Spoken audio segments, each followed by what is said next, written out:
right, welcome to the very first episode of Coffee with a Kick. I'm Hunter York, and I'm joined by my co-host, Zander Faley. Zander, how are you? I'm doing all right. How are you this morning? Oh, I'm great. Getting up early with a cup of coffee. A little bit premature since it's Friday, but, Premier League tradition, you get up early and have your coffee ready to go. I'm going a little simple this morning with a little McCafe Keurig. Real fancy. Real fancy. Nothing. Well, actually, I was gonna say nothing better than McCafe, but There's a as lot far as better, yeah. as far as coffee, even abstracting it from it being McCafe and that already being a pretty low bar, a McCafe Keurig not the top of my list. I will give you that. I currently am going through a Cafe Verano. Starbucks Keurig K-Cup. Just for the sake of convenience. Today was all about convenience. We'll be just today. You're right. Just today was about convenience. Well, speaking of things not at the top of our list, the USMNT released their World Cup kits today. Or yesterday, I should say. Wow. Not great. Not great. Not great. You can be kind to them. Sure, they need all the help that they can get. The away kits in particular, I thought I just remember playing rec soccer growing up. They look exactly like one of the kits that I had when I was growing up playing rec soccer, except for mine had like a really uncomfortable woolen elastic collar. It felt like wearing a knee sock around your neck. It was not great, and these are not much better. The home kit looks like it's boring. American football jersey. It's so boring, just the way it's set up. It's boring. And it bothers me, too, because some of the other Nike countries' kits are really nice. Yeah. Really nice. But ours, they're just like, let's throw in the towel. America doesn't care. Come on. Again, it looks like a French jersey again. We had this problem in the past where some of our jerseys ended up looking, our kits would look like they would be more from France than the United States. There's barely even any red or blue on the home kit. Well, it's mainly just white. It's got the terrible. The one thing that looks even worse is the women's kit in that, because they put the world champion crest on the side of the national team crest. Oh, it's terrible. It just looks like. I don't even know what they're going for here, but it's a swing and a miss from Nike here. And it disappointed me because, every time the U.S. comes out with a new kit, you just kind of hope and pray you're getting a good one. Yeah, I don't feel like we've had a great one in a while. Not since the Centennial kits. That'd be my last ones that were really good. Because they had the throwback badge on it. They've got the new badge on here, which is not new badge, but the more modern badge, which is a takeoff of that Centennial crest. But I still think that they should have just kept those forever. Yeah, they were simple, but they were far superior to what we're going to be going off to Qatar to show off to everyone. Well, even just. Make it simple, Nike. Go with the hits, man. Even though the Waldo kits were out there, they were America as you can be, while being a decent-looking kit. And I think that's what we need to go towards is be more out there, not more subtle. Because I believe that's what everyone thinks of Americans is we're just a little bit out there in terms of everything in this world. So, go with it and make it better. At least we don't have the Brazil away kit, though. That is a tough one. Ooh, that one is just not a good look. It's blue and it's got a jaguar pattern on the sleeves, but in neon. It's a tough look as well. But, at least we made the World Cup this time. That's all I can really spin positively with it. Got him. We actually made it.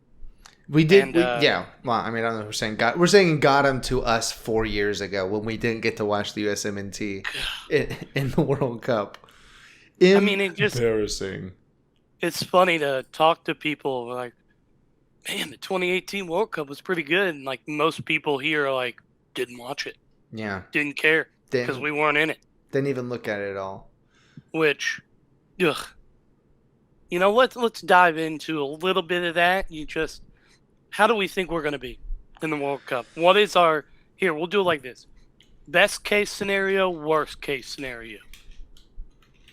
I'll start first. Worst case scenario, obviously, we don't make it out of the group, which would be a disaster. Which would be a terrible disaster. I was going to say our grouping for this World Cup is pretty kind. I mean, it's compared to some of our previous years, some of our previous World Cups. It's definitely much kinder than it has been in the past. We've got England, who is obviously going to be like the main rivals, but then we've got Iran and Wales, who, I mean, if you hear Iran and Wales, I mean Iran particularly, like that should be a W. If we tie them, that's dropping points for sure. If we do not win the game or the match, I should say, against Iran, I'm not really sure how we are going to make it out of the group. Not sure what we're doing. Yeah, not sure what we're doing if we can't beat Iran. Wales worries me a little bit just because you never know what you're going to get with Gareth Bale and crew, because they could show up and shock the world and beat us and England. I think we have a shot against England because that's kind of always our big match whenever we play them. Just pull a point out of it, right? Just if we can get the draw in there, hopefully it doesn't take who was it? The guy with the ball in South Africa bouncing through his legs. Oh no! The keeper. Yeah, the keeper who just didn't put his knee down in the right place, essentially. That man is an American hero. Whether he wants to be or not, he is an American hero. One of the few World Cup heroes for U.S. soccer is a British guy. That's pretty great. I mean, I don't want to toot my own horn, but I think I've been able to save those kind of shots in Rec League. So, not a great look, but best case scenario for me. I'm not going to go crazy. I know some people, for some reason, think we could somehow win it. I don't think we shot. Can win it. I mean, no shot. I wouldn't say no shot just because you've always got a shot, especially when it gets to the knockout stage. If first step is obviously get past groups. If we can get out of the group with the expanded field that somewhat hurts us, because that means we have more games to get through. But you go ahead and go first for what your prediction is. I'm gonna go best case we make it to the Elite Eight, if you will. I was gonna say quarterfinals personally. Yeah. I think we can make it to quarters. I mean, I would not be upset at Elite Eight for sure. Just because that's that's out of the groups. You get a win after the groups, and you can go. It would depend on your matchup, obviously, in the group of 8, because you don't know who's going to sneak through. You're going to be facing someone of pretty reputable quality, I would say, in the 8s. You would hope. I mean, you would hope that the best teams in the world make it to the quarterfinals, but stranger things have happened. Personally, I mean, I'm going to be glued to my TV every match for the U.S. Probably every match because I like soccer just a little too much. Mm-hmm. Yeah. So, couldn't tell. Putting on a soccer podcast. We'll do a more fulsome breakdown of the World Cup as we get closer to it. We don't want to bog everything down right now with it still quite a ways away. Right. It's sneaking up on us. That being said, if you want to get geared up for the World Cup, you can actually head over to classicfootballshirts.co.uk and snag yourself whatever country's kit you're looking for. Thankfully, they do not have the current USMNT kits on there, so you can snag some classics. We will actually have the link to head over there in the episode description, and it's always available on our Meet Me in the Middle page, always. Yeah, go ahead. Go ahead and make sure you hit our affiliate link. It'll be in the banner at the bottom of the webpage here, and it's always, like Hunter said, on the right-hand banner of our website at meetmeinthemiddle.co. Yeah, it's a site that has seen my debit card used quite a bit. I'm a fan of what they do, so I'm happy to have an affiliate link with them. let's go into the Champions League recap, Xander. This Mm-hmm. week, we'll go into this week a little bit. Just some surprising results, some not so surprising. So we'll just kind of run through it. Inter beat Victoria Pilsen. Good win for them, 2-0, but someone was sent off for Victoria. So not shocking there. Not shocking at all. Sporting Club de Portugal beat Tottenham 2-0. Kind of a shocker if you're not a fan of European football and only follow the Prem. But Sporting just looked like the better squad. I mean, I'm obviously scoring 2 goals and winning, but Tottenham just never looked comfortable in the match. And I think that's where a lot of English teams struggle, is when they get to Europe and play some of these different style of football. So Sporting beating Tottenham. Liverpool beat Ajax 2-1. Kind of surprising that it wasn't like 5-0, but Ajax is a good squad. Historically has a great youth system. So a lot of young players coming through there. Bayern Munich beat Barcelona 2-0. The Robert Lewandowski derby. 2-0. No goals from Louis. Are you shocked by that, Xander? No, he's an old man at this point. He's been around for so long. You can't expect him to be that great all the time. And really, if he's an old guy going to Barcelona, so it's not. He was more of a name splash than I would say a talent on the field splash. He's still great. I mean, don't get me wrong. As far as old strikers go, right. As far as old strikers go, he's a good. But signing him is definitely, it's not a good look if you're signing him saying we need him on our team. You know, It means that you're relying on an old guy to get you some goals, and that's not exactly what you're looking for at any point. It's one of those things where you sign Lewandowski, you are either getting what he has been, or you are taking a risk that his age finally catches up. And so we're hoping that's not the case, that it's finally caught up to him. But, we move forward. Grim Reaper's undefeated. He'll come for us all eventually. True. Another somewhat of an upset, Club Brugge, 4-0 over Porto. Wow. That's a lot of goals. It's a lot of goals and not any for Porto. Eintracht Frankfurt comes into the Champions League and beats Marseille. It's a good win for Eintracht. Leverkusen beats Atletico Madrid 2-0. Germans on a roll this week. For now. You will see. For now. On Tuesday, definitely a good day for Germans. Spoiler alert. The next day, a little bit different. Not Shakhtar Donetsk and Celtic draw 1-1.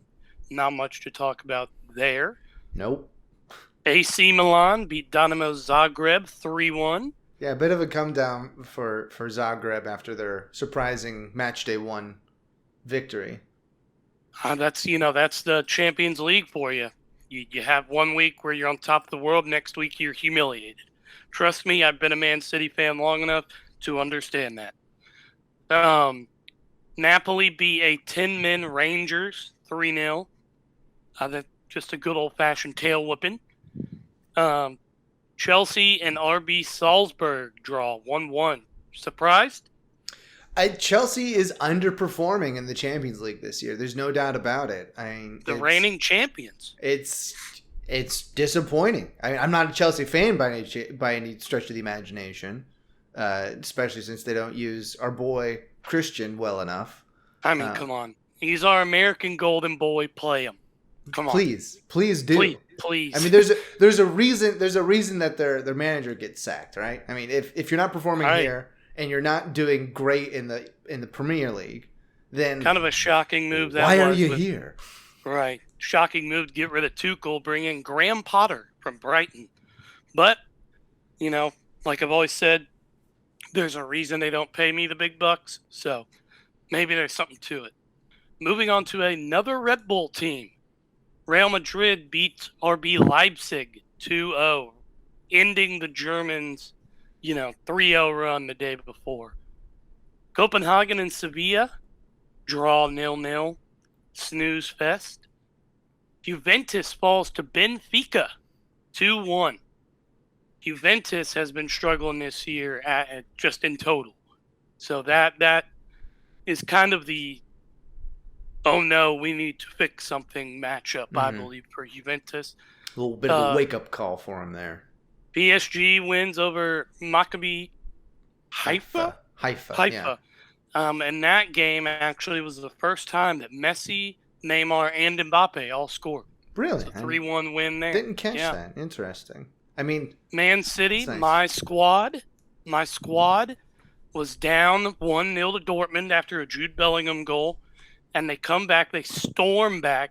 Yeah, really. And John Stones has a belter of a goal, and then Erling Haaland does what Erling Haaland does.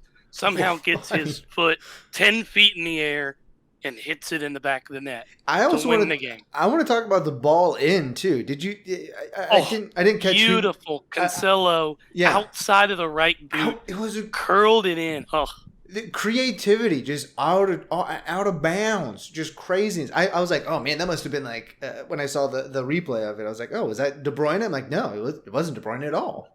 Cancelo is sneaky in the attack. I mean, he has attacking midfielder vision and ball skills while being a left back for City, which is kind of the go-to since Zinchenko was a cam before he moved to left back for City. I mean, a big week in the Champions League, my friend. Big week. Yeah, big week. I mean, it's important to get the points where you can get them, right? So if you get your points early enough, you don't have to worry about those games and later in the group stage where you might have some more injuries and such like that. So important to get those points early on. Did you see the praise that Pep was giving Haaland after the match in his post-match interview? Oh, I see it? Come on. Did I see comparing them both to Johan Cruyff and Zlatan Ibrahimovic in the same presser? I'm telling you, Haaland is high on unbelievable. Haaland, dude. High on Haaland.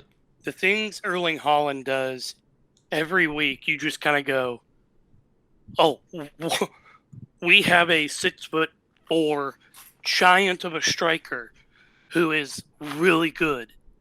Like it's bizarre considering last year City didn't even have a striker as much as Gabriel Jesus wanted to say he was one. Let's move on to some Premier League predictions. Let's go. We're going to talk about the great slate of games today on Friday, September 16th.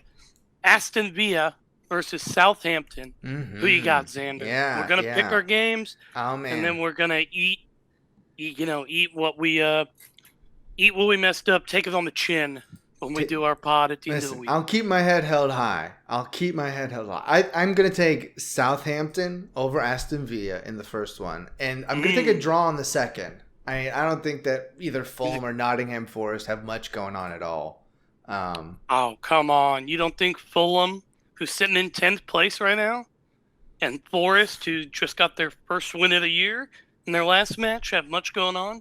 Come on. No, I don't. I don't. I think that I mean, there's a reason that one of them is on Peacock and one of them is actually on television. Hey man, don't hate on Peacock. Peacock's Premium. great. Peacock Premium. Premium. So, ooh. Yeah, that's never good.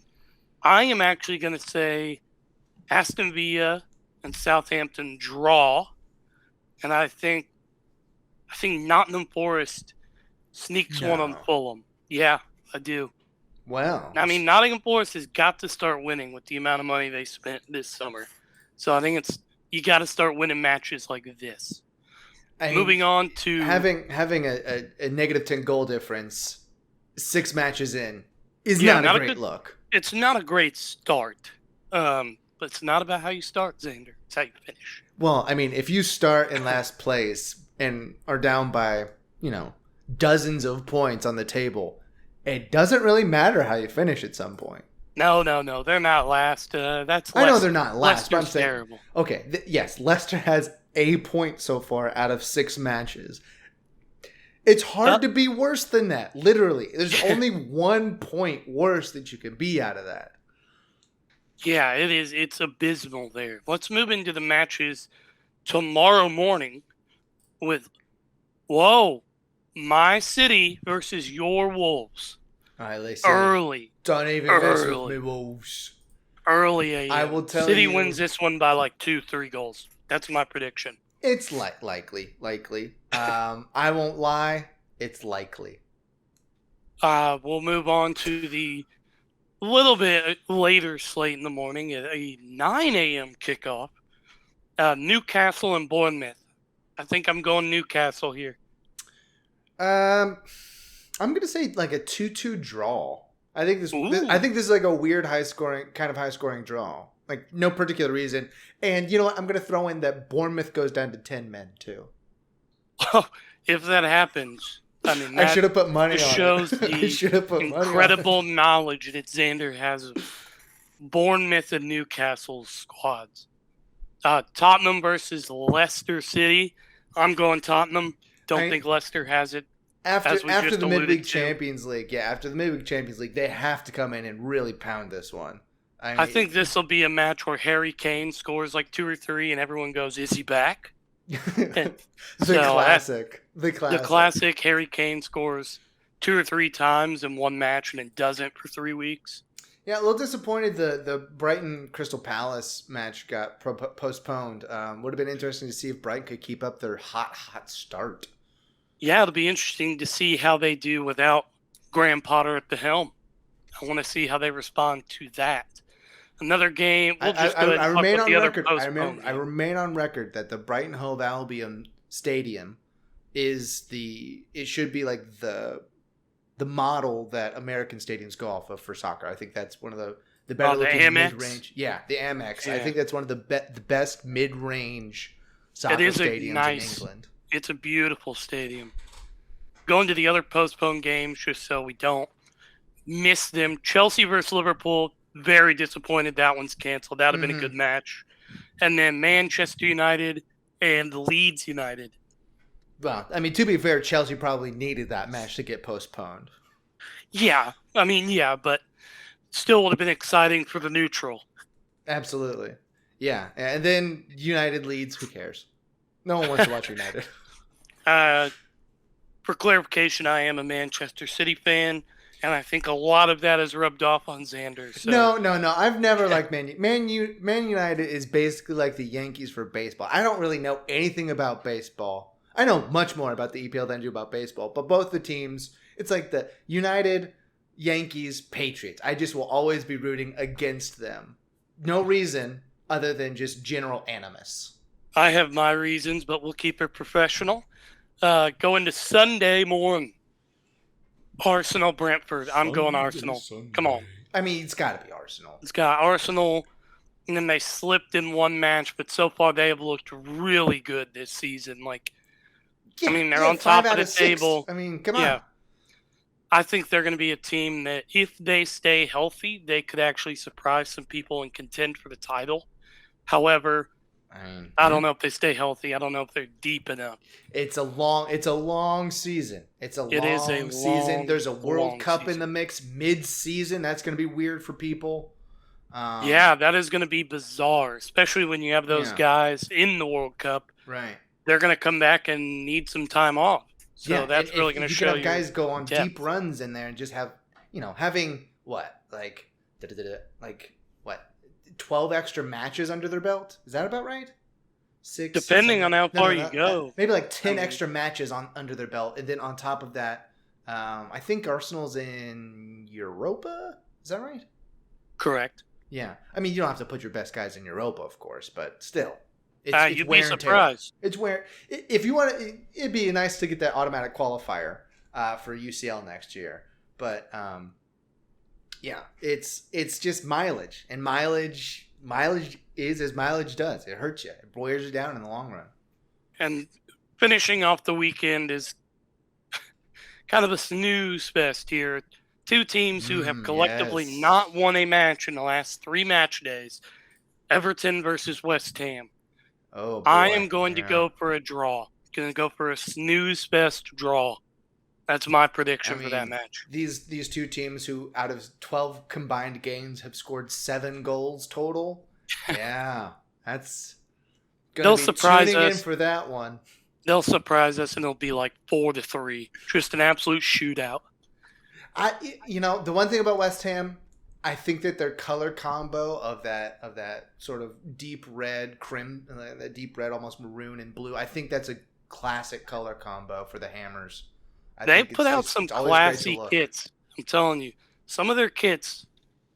As a guy who likes, that baby blue, that sky blue. Mm-hmm. When they add that little touch on theirs, I'm always tempted. But then I remember, when am I ever going to wear a West Ham kit? That's the follow up. The follow up is like, it looks great. Maybe you throw it on for a FIFA Ultimate Team match, but that's probably as close as you get for it. It's your digital Will it ever team going come on my body? Probably not. Probably no. not. That being said, you're going to see a lot of boots, a lot of boot releases this year, and a lot of classic boots are coming back, Zander. A lot of players are starting to wear the old 2014 World Cup boots. I saw Declan Rice today wearing Declan Rice. He was wearing some Adidas Nitro Charges, one of my favorite boots of all time. You can actually get your own classic boots at Billy Gus Footwear, and when you check out, you can get 10% off with the code FBR10. I believe we have another code, Zander, depending on what you want to use, but FBR10 to get 10% off. We'll have the link to their website in the episode description. I personally have several pairs from them, and I mean, it's so cool having an old school pair of Predators on hand just whenever you're ready to go kick, ready to go play. So that's code FBR10 for 10% off your order. Yeah, go ahead and flex on them with some classic boots from our... Whenever, really. I mean, there's a lot on there. There's a lot. Good selection, all types. If you want some old Mercurials, they have them. Old Adidas boots, they have them. Incredible stuff. Any old Puma Evo Powers? That's my go-to. I think so. So. And if not, I've got one. I think I've got like 2 or 3 pairs of Evo Powers. Pretty sure I have 2 Evo Powers and an Evo Accuracy that you gave me from Mario Balotelli. Hey man, I'm the boot guy. That being said, thank you for tuning in this week. We will be back, and our episode will go up Monday to recap the weekend that was in the Premier League. I'm gonna go away from the McCafe coffee this time. Get me something a little better. Maybe go out. Maybe go to a local Nashville coffee shop. Mix it up. That being said, Zander, how you feeling about your picks going into the weekend? Listen, I am a high information picker here, so I'm feeling very strong and confident in my selections. I feel about 50-50 with mine, so we'll see. 2-2 draw going down to 10 men. Mark it down. Very accurate, and if it happens, Zander will lead off the episode bragging about it. If I remember. You'll remember. I know you. That being said, guys, thanks for listening. Catch you all on Monday, and be sure to like and subscribe. Follow us on our socials. We are at Coffee with a Kick on Twitter. You can also follow my Instagram page for boots, kits, all that, at football_boot_review, or you can just search Football Boot Review. You can also find the written articles for FBR on our website, meetmeinthemiddle.co. So head on over there if you want to check out our articles, written reviews of various colorways, boots, and board games even. We had the Binho board come through here recently. Go ahead and check that out on there, and check out our affiliate links for classic football shorts and Viegas soccer cleats on there. So that's good. Yeah. Thanks, guys, and we'll see you in the next one. See ya.